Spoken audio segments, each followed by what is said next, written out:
مفتی عبدالرحمن عابد، Islamic scholar. کچھ خواتین کا کہنا ہے کہ چہرے کے فالتو بال کا صفایا کرنا درست ہے، اور اپر لپ تو باقاعدہ روایت پیش کرتی ہیں، اور دلیل یہ ہے کہ اس سے مردوں کی مشابہت ہوتی ہے۔ بلا شبہ بارہا آپ نے اس کی وضاحت کی ہے، لیکن ایک مرتبہ پھر یاد دہانی کے طور پر اصلاح فرما دیں۔ جی ہاں میری بہنوں، یہ بات یاد رکھیں، صحیح بخاری شریف کے اندر حدیث ہے، صحیح بخاری میں، یہ کسی کچی پکی روٹی کی بات نہیں ہے۔ صحیح بخاری میں قرآن مجید کے بعد سب سے صحیح ترین کتاب مسلمان امت کی دنیا میں صحیح بخاری میں رسول اللہ کے لفظ ہیں سچے سچے، لعن اللہ النام سات والمتنم سات، اللہ رب العالمین کی لعنت اور پھٹکار ہے ان عورتوں پر جو اپنے چہرے سے بال اکھڑواتی ہیں یا اپنے چہرے سے بال اکھاڑتی ہیں۔ اکھاڑنے والی اور اکھڑوانے والی دونوں پر اللہ کی لعنت اور پھٹکار ہے، مدینے والے امام نے کہا۔ عربی زبان میں نمس، نون میم سواد، نمس عربی ڈکشنری کے اندر کہتے ہیں چہرے کے کسی بھی حصے سے بال اکھاڑنے کو۔ جو چہرے کے یہ اپر لپ جو ہیں، یہ اپر لپ یا یہ ابرو ہیں، یا جو ناک کے اوپر والی ہڈی میں دونوں ابروں کے درمیان بال ہیں، یہ چہرے میں آتے ہیں کہ نہیں آتے؟ یہ چہرے کے بال ہیں، اور چہرے کے بال اکھاڑنے والوں پر مدینے والے امام لعنت فرما رہے ہیں۔ اور جس کام پر لعنت ہو وہ کام حلال ہو سکتا ہے مسلمان کے لیے؟ جس پر اللہ کی لعنت ہو، رسول اللہ کی لعنت ہو، اس کام کی اسلام گنجائش دے سکتا ہے اپنے ماننے والوں کو؟ یہ تو حرام ہے اور کبیرہ گناہ ہے۔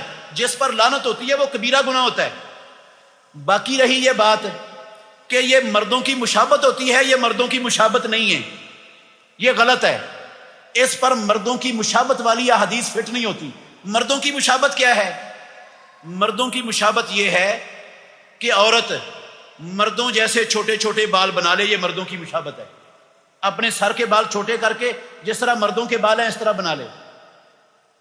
عورت اپنی آڑھی پنڈلیوں تک اپنی شلوار بلند کر لے، یہ مردوں کی کیا ہے؟ مشابہت ہے، کیونکہ یہ مردوں کا کام ہے اسلام میں آدھی پنڈلیوں تک اپنی شلوار کو، اپنے کپڑے کو اونچا کر کے رکھنا۔ عورتوں کے لیے تو اپنی ایڑی کو بھی چھپانے کا حکم ہے، پاؤں کو بھی چھپانے کا حکم ہے غیر محرم سے۔ تو یہ مردوں کی یہ والی مشابہت ہے۔ عورتوں والا، عورتیں مردوں کا لباس پہنیں، عورتوں والی وضع قطع کر لیں، عورتوں والا لباس بنا لیں، یہ ہے عورتوں کی مشابہت، یہ حرام ہے۔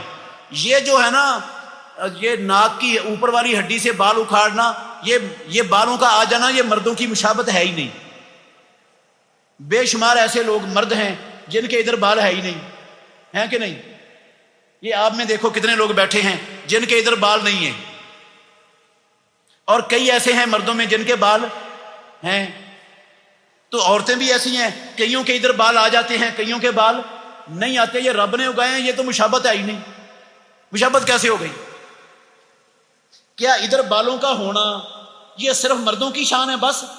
کہاں لکھا ہوا ہے یہ صرف مردوں کے لیے ہے اور کسی عورتوں کے بال ادھر نہیں آ سکتے؟ یہ کدھر ہے؟ بے شمار مرد ہیں جن کے ادھر بال ہے ہی نہیں۔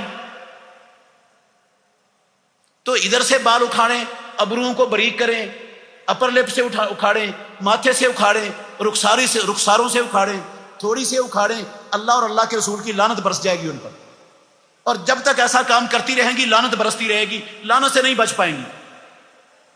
باقی اگر عورت کے چہرے پر مردوں جیسی مونچھیں ہو گئیں، مردوں جیسی داڑھی نکل آئے، سیاہ لمبی اور گھنی کالے سیاہ بال مردوں جیسے آ جائیں، تو ایسی اگر صورت بن جائے، یہ غیر فطری کام ہوا ہے، یہ کام فطرت کے خلاف ہوا ہے۔ مردوں جیسی داڑھی عورت کے چہرے پر آنا، مردوں جیسی مونچھیں عورت کے چہرے پر آنا، یہ خلاف فطرت ہے، کیونکہ عورت کے چہرے پر مردوں جیسی داڑھی اور مونچھیں یہ فطرت نہیں ہے اللہ کی۔ تو جو کام خلاف فطرت ہو جائے اس کام کو بدلا جا سکتا ہے۔ اگر مردوں جیسی گھنی لمبی کالی سیاہ داڑھی ہو گئی ہے عورت کے چہرے پر، مونچھیں ہو گئی ہیں، ان کو وہ زائل کر سکتی ہے۔ ان کو زائل کرنے سے وہ اس حدیث کی زد میں نہیں آئے گی، وہ لعنت والی زد میں نہیں آئے گی۔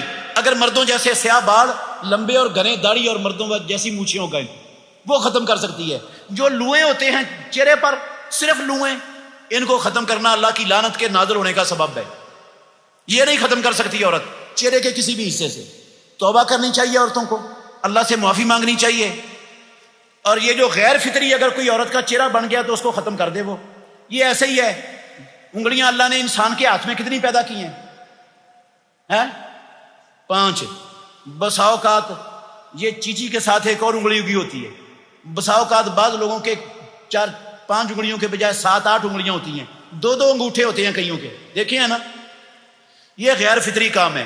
اگر وہ 2 انگوٹھوں کو کاٹ کر ایک کر دیں ختم, 2 چھوٹی انگلیوں کو کاٹ کر آپریشن کروا کے ایک کروا لیں, یہ جائز ہے, کیونکہ یہ فطرت کے خلاف ہوا ہے. ایسا کروانا جائز ہے.